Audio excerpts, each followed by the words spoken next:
Outback. It's what we're in today. We are out on the lake and we have been fishing out of a Hobie Outback for about 2 weeks now. And I'm ready to tell you guys everything that I like about it, everything that I don't like about it, and my recommendation as to if you should get a Hobie Outback. So we're going to go through the boat entirely from front to back in the compartments everywhere, and we're going to see all the pros and all the cons of the Hobie Outback. Alright, so if you've never seen a Hobie Outback, what we're going to do is we're going to start right up there at the front. We're going to go up there in just a second, and I'm literally going to walk you guys through every step of this boat. And you know, there's a problem is I saw a lot of reviews on this boat on YouTube, but almost every single one of them is set up on stands in someone's driveway or their garage or on the trailer or something like that. That's great, and you can see how it's rigged and all cleaned up to perfection, but honestly I want you guys to see what it's like when I'm out here on the water.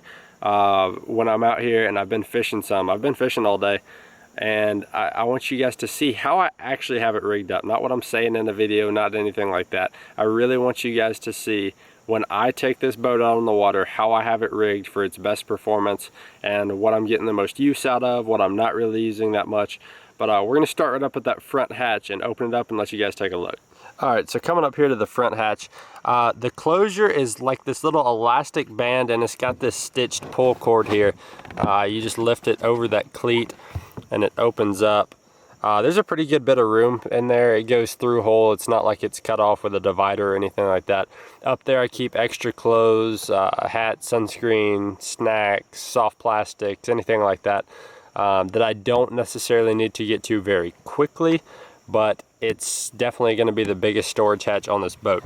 However, I mentioned how to open it with the elastic band and this closure right here, but I do have a problem with this.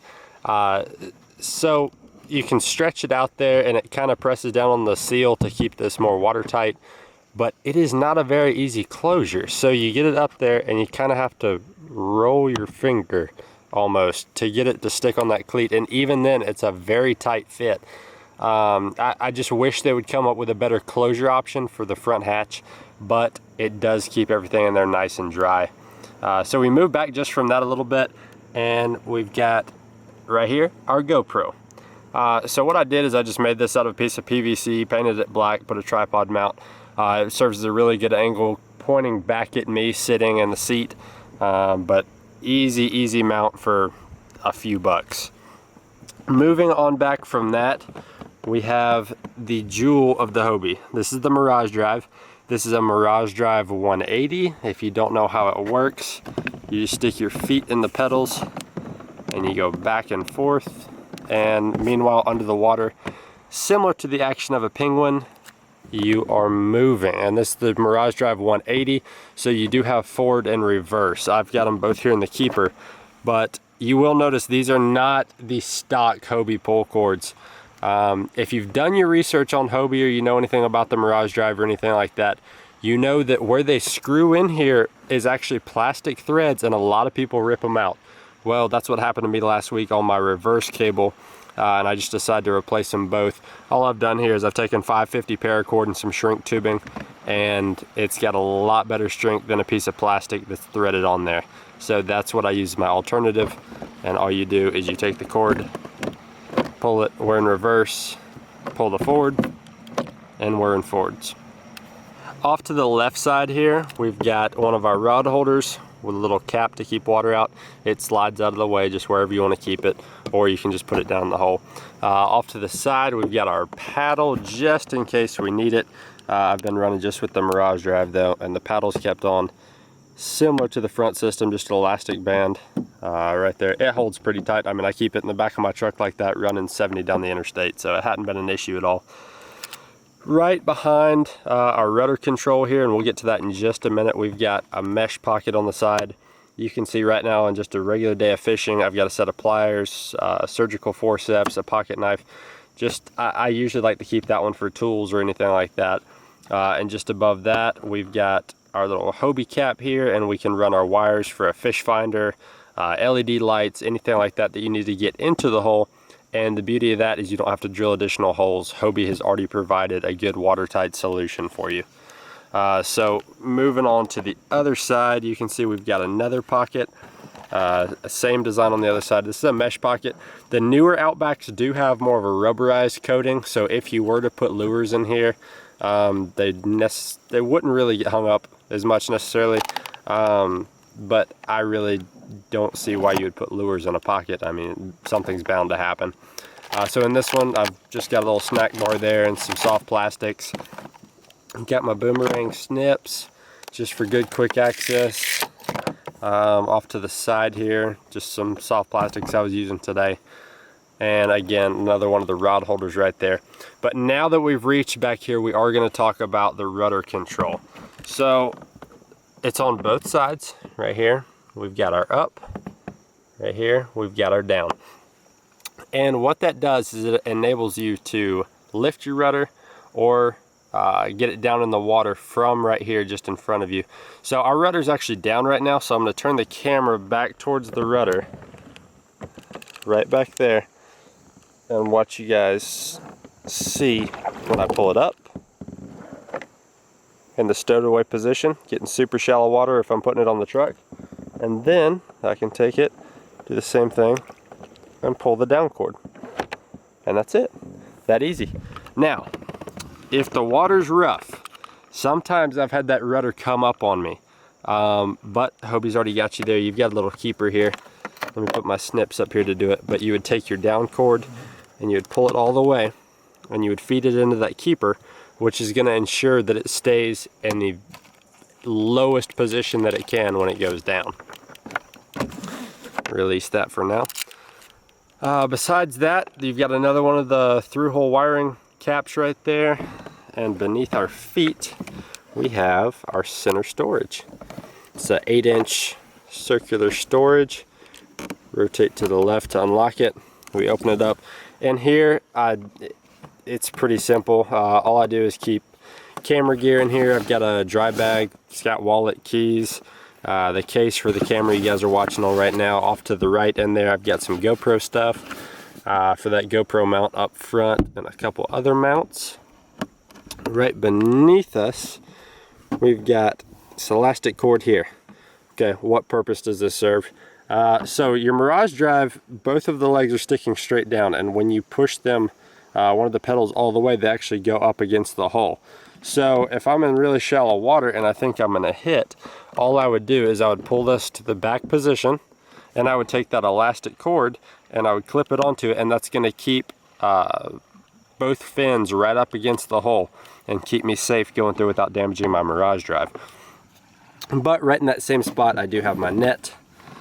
It's just a rubberized coating furry bill net. It's on a little elastic bungee style so I can get some extra reach out of it.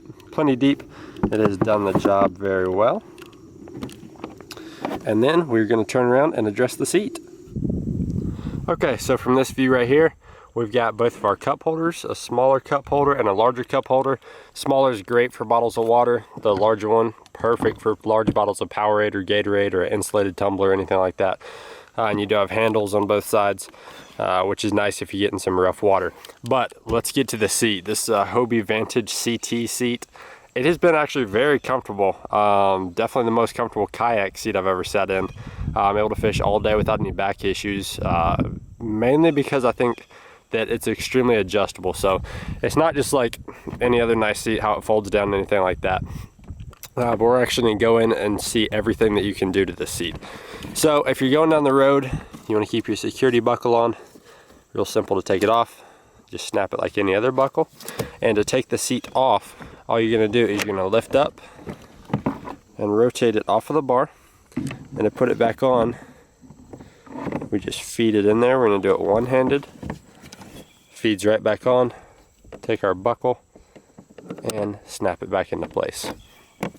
Now, that's a lower position. You can do so much with this seat. So this lever right here, we can pull that and actually make the seat go down on the bar or raise it back up.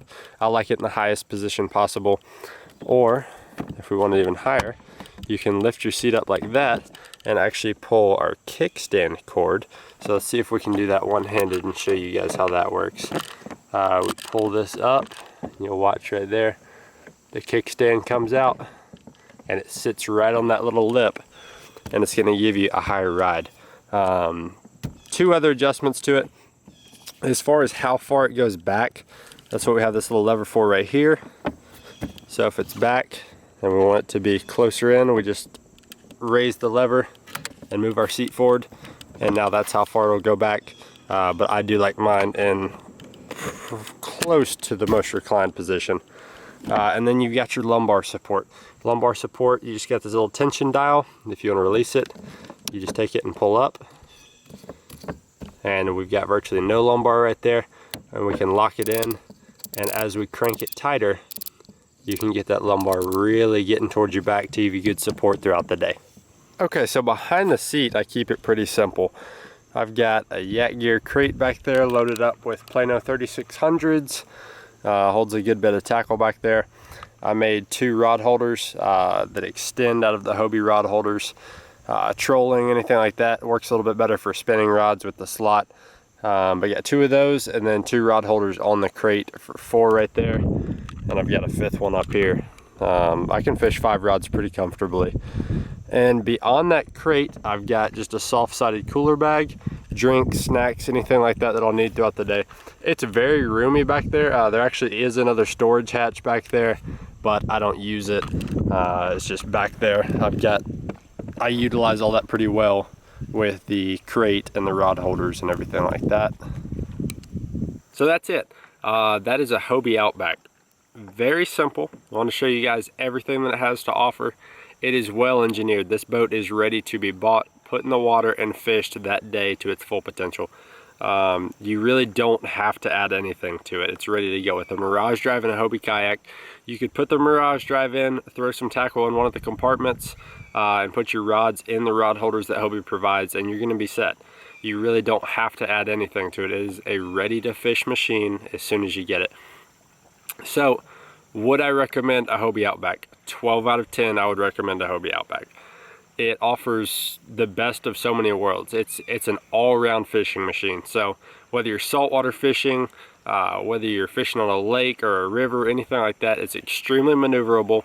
It's very stable. It just offers a lot of great features. It's a fantastic experience. As for me, as a tournament bass guy, it's nice to be able to come out here and relax. I'm not burning fuel running down the lake with a 250 horsepower motor with a 20-foot boat.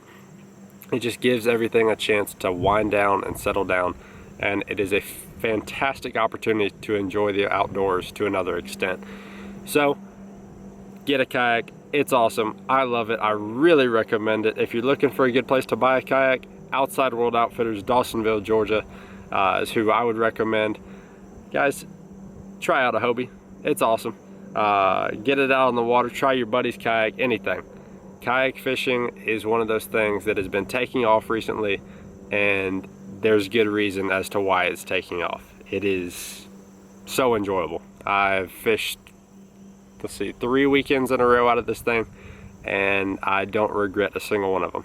It has been an absolute blast and a pleasure. So I hope you guys enjoyed this video and found this review helpful on the Hobie Outback. If you got any questions or anything like that, leave it in the comments below, and I will be happy to answer it to you, whether it's about the GoPro customization or, you know, the rod holder extensions, or maybe a new idea.